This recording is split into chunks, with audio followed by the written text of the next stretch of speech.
No matter how big the despair, hope will always win in the end. If this video had no title or thumbnail, from this quote alone you could probably guess who this is about. Nagito Komaeda is one of the most well-known characters in Danganronpa, possibly even one of the most well-known amongst all visual novels. This may sound like a stretch, but no, really, Nagito really is that big in gaming culture, due to historical purposes. But even though this character's influence is so widespread, few actually look in between the lines and try to understand the meaning behind his twisted words, just taking everything at face value, these sheeple. So today, I decided that I'd take it upon myself to analyze yet another video game character's philosophical beliefs for virtually no reason whatsoever. Before this video starts, I just want to preface it by saying that just like any other piece of literature ever, this is just my point of view. Of course, it is going to be flawed in some way, and you are allowed to think differently from me. And hey, since you're here, consider subscribing. It's free, and you'll be able to brag to your friends that you were here before 100 subs when this channel has 18 billion. But without further ado, let us get started. Wow! Nagato Komaeda! As is tradition with this type of videos, let's start by analyzing the simpler stuff. Please bear with me, I promise you that there is a point to this. Nagito Komaeda is an average kid that no one understands, and this is kind of noticeable in his design too. His clothes are all very simple, considering he's literally just wearing a coat with a t-shirt and jeans.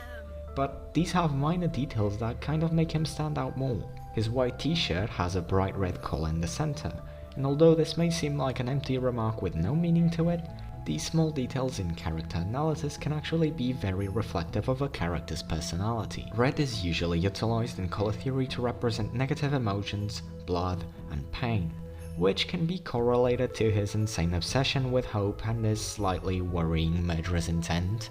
This color is also mixed with his average-looking clothes, which could be an allegory to the way he sees himself as a boring normal person. His personality is also very bland too, aside from the slightly concerning moments where he tries to kill people for the sake of hope, and when his luck is insanely powerful to the point where everything around him seems to go according to how he wants it to, but that's only because he's a Taurus. Wait, rewind the tape? Let's talk about that luck stuff now. What the fuck is up with this guy's luck? No, seriously, it is actually mind-boggling just how lucky he is. Instead of mesmerizing how good his luck is, let's try to actually analyze it a bit. How does it work? Well, it starts simple and then it just derails entirely. To explain Nagito's luck, imagine an infinite cycle that only has two stages: good and bad. When something positive happens, it is a matter of time until something negative occurs. But the interesting thing about this cycle is that it is entirely unpredictable. It could very well be a sequence of bad events that lead to a good event, or one good event, one bad one, two good ones and a bad one. It's always randomized. Or more accurately, this cycle is influenced by itself, meaning that if this cycle is too negative, it will be overwritten by another cycle that is exactly the same, but this one will try to balance out the previous one instead of the occurrences that are being determined. Confusing? Well, I don't really know how to explain it better, considering I'm getting confused too. But essentially, what you have to know is that everything and everyone around Nagito is influenced by his luck, which he cannot control, but it is essentially a catalyst for both destruction and peace, both equally as unpredictable. Nagito himself is aware that this luck of his is essentially an omnipotent power, and he acknowledges it by asking Hajime during his free time events the following question: what do you think good luck is? And if Hajime picks absolute power, Nagito will respond saying, precisely, for me, that's exactly what good luck is. Now, of course, with great power come great fucking consequences, so his luck doesn't make him immortal or omnipotent himself.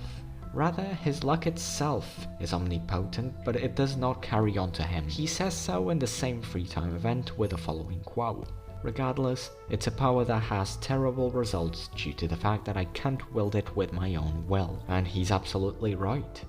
Before entering Hope Speak Academy, which was his dream school, he was diagnosed with what is essentially stage 3 cancer. But even though he received these terrible news, Nagito still acts positively.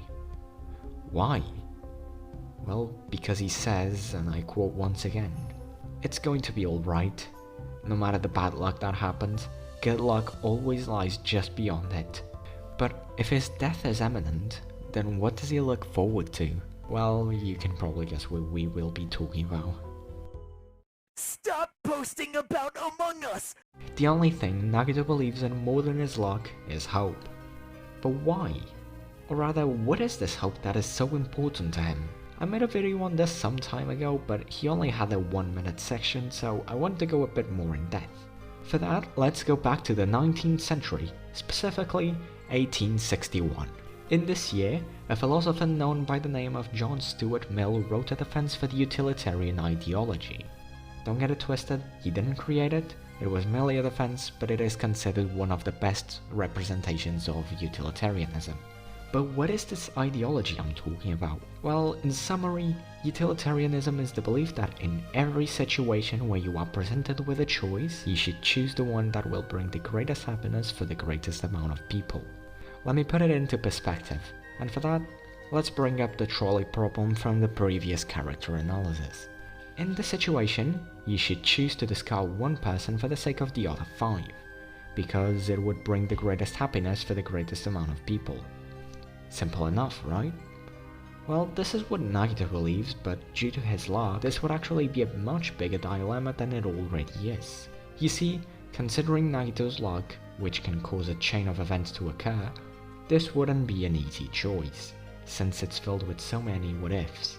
What if, for example, that one person who survived grew up to be a national hero who saved millions of lives? It is really unlikely, you may even argue that it is impossible.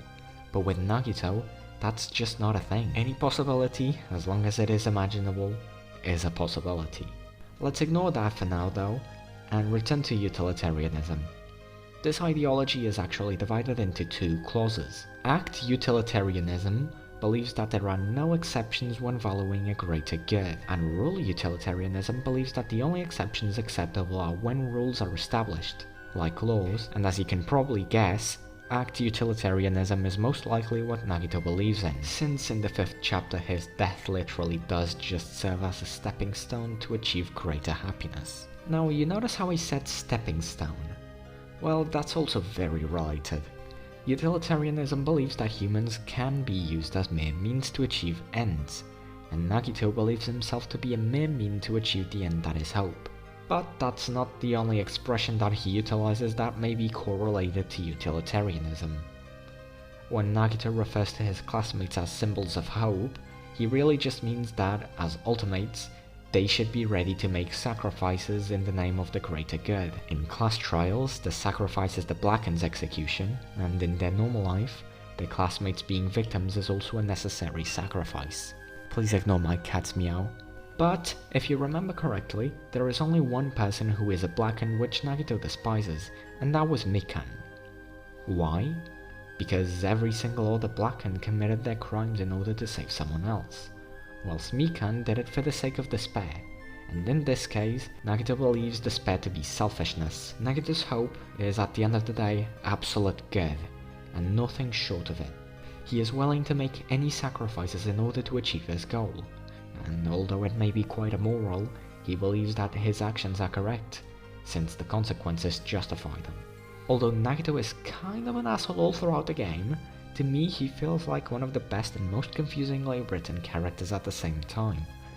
Which personally is my favorite type of character. I mean, it's way more fun to try and analyze stuff you don't have spelled out for you, you know? This has been Dust, and Kuro. I hope you have enjoyed.